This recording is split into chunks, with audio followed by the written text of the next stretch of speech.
Megachurch pastor Andy Stanley discussing life after Trump and his thoughts on evangelical support for the president and how he believes it has in fact hurt the church. We're going to get into the details. Before I go any further, guys, I got to give a special shout out here to Joy, who recently became a $10 patron helping to support the channel.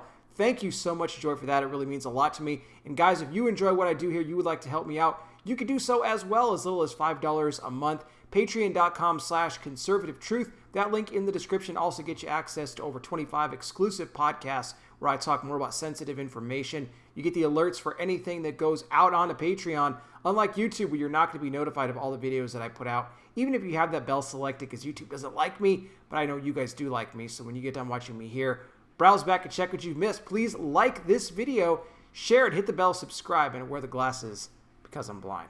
So Pastor Andy Stanley, North Point Community Church there in Atlanta, Georgia. They have been closed for the majority of this year. In fact, Stanley saying he doesn't really plan on reopening any of his churches until sometime in early 2021 because of everything going on with Corona.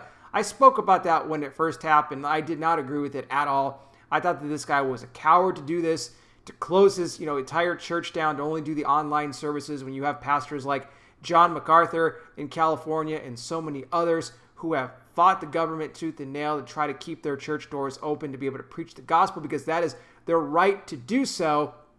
But Stanley doesn't want to do that. He's now in a new interview talking about Trump and the evangelicals and has the evangelical support for Trump the past 4 years. Has it hurt the church? And Stanley says that yes, it has. In fact, he says that it has greatly damaged it. Now, Stanley is one of these guys who takes a look at the character of Trump and he gets so offended because it's like, oh, he calls people names and he says this about people and he goes after the media when he shouldn't be doing that, when Stanley doesn't mention about how corrupt this media is, how this media has done everything they can to undermine this president, not just the president, but our entire country altogether. No, he doesn't mention that at all. That's not important to him at all. But he says that these evangelicals who have supported Trump have somehow put him in this box as their leader and somehow have Christians thinking that you can only be, you can only support President Trump if you are a Christian. If you're a Republican, your support can only go to that one man. Basically, he's saying he wants to be open. If you're a Christian, well, if you want to vote for a Democrat, that's okay. If you want to vote for a Republican, that's okay. But to put, the Christians in a box and say you have to only vote Republican, especially for Trump, someone who he said has, in his own words, redefined evangelicalism, and how much this man has just hurt it and how it's going to take time to rebuild it, how they're going to, look back in a couple years from now and they're just going to laugh and think that it was all some sort of a bad dream that Trump was here. I mean, this is coming from a pastor. This man doesn't recognize what Trump has done for religious liberty, how he has fought more for those who are religious than anybody else in history as far as any other president goes. He doesn't recognize that. If it wasn't for Trump, a lot of these churches probably would have been shut down a long time ago at this point. And now you got Stanley saying, oh, well, we're going to rebuild the church. Well, you know what? Good luck if Biden becomes president, because he'll keep you shut down forever. They're looking to do everything they can to completely strip religious freedom away from these pastors. But Stanley is somebody who doesn't recognize that. He just says, oh, Trump, the big bad orange man. He's a fake evangelical. Those Christians who are supporting him, and they're setting a bad example.